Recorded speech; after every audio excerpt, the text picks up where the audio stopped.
So now that we've got our sound effects all working just the way we want to, we're going to add a new kind of fun system into the game and add a way to keep track of a multiplier for our player when they're destroying bricks. And basically this system will work by, if the player can manage to destroy multiple bricks in a row, for every extra brick they hit, they'll get a multiplication of whatever their score would be.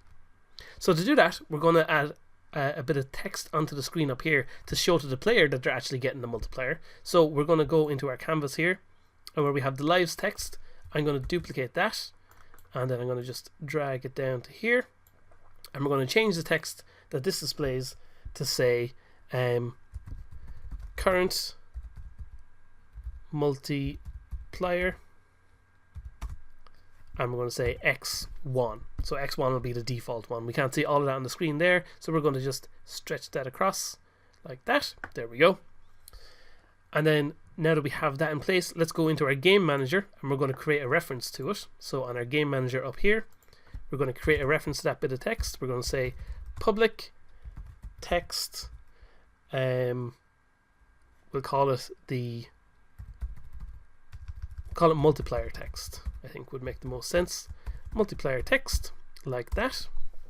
And then we'll need a way of keeping track of what our actual current multiplier is. So we'll say a public int for current multiplier. And we're going to set it so that this by default is actually 1.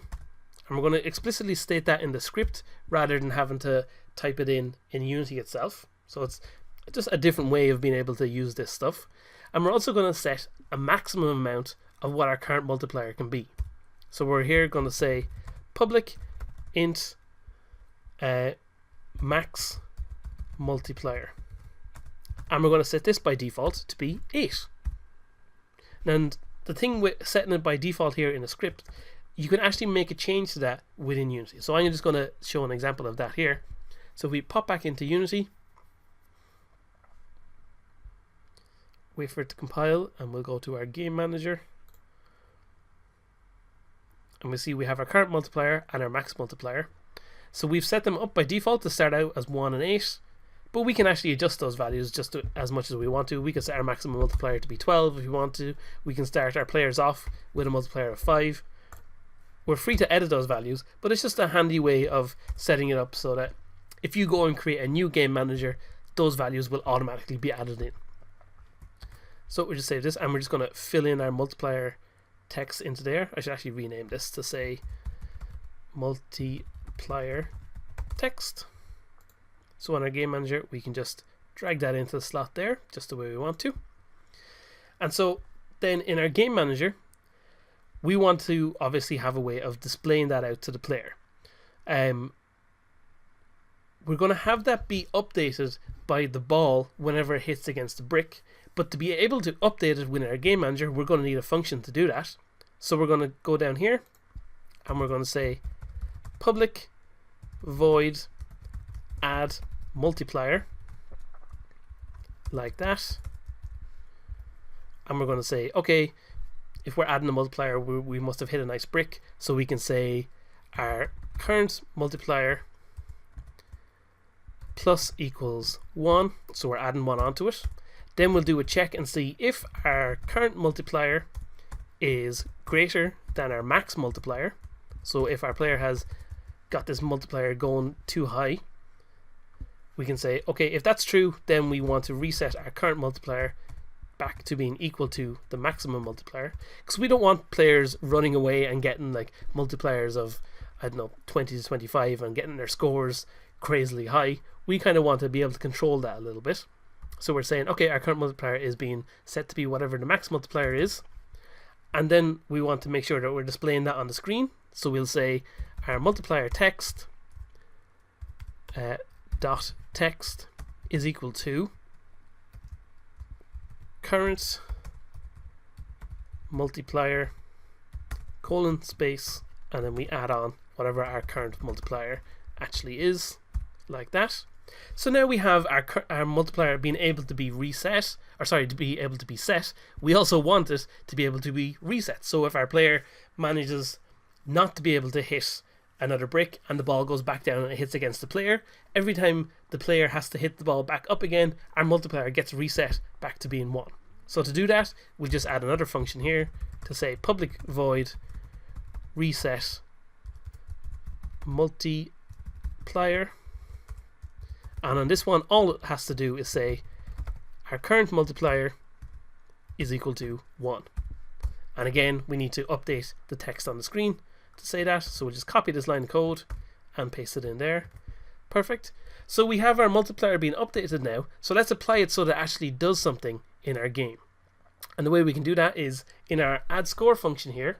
All we have to do is say, okay, whatever the score is that we want to add, we want to multiply that by what our current multiplier is. So we're saying if our score is adding 100 and our multiplier is 5, now our score to add becomes 500, and that's added on to whatever our current score is. Nice and simple. So we've got this system set up now, so let's make sure that we can call that from our ball. So we already have the game manager attached to our ball, so we already don't need to worry about adding that in again. So here we can say if the other game object that we're hitting is a brick, well hey, we can just go to the game manager, we can say on the game manager add some multiplier to it, because we've hit a brick, so our player is able to start getting that multiplier chain going. Then the next thing we want to do is say, okay, what if the thing that we have hit is the player? So we can add a check for the player tag. So if other.gameObject.tag equals player. So player is one of the default tags included within Unity, and we can go ahead and add that onto the player himself. Although it hasn't got that just yet, we can go down here and say, wait for it to compile, there we go. We can go to our paddle, which is basically what represents the player, and we can go to the tags and go down to player here and add that as one of the tags, so we don't have to go through the hassle of creating a new tag for it. So basically what we're saying now is if the other tag is the player,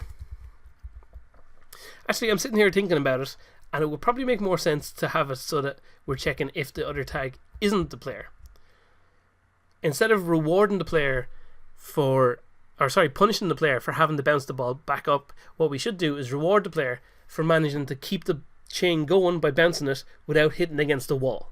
So what we're saying here is if the other game object isn't the player, and we'll also say if, we'll make this an else if statement. So we're saying if the other object is a brick, then do all this.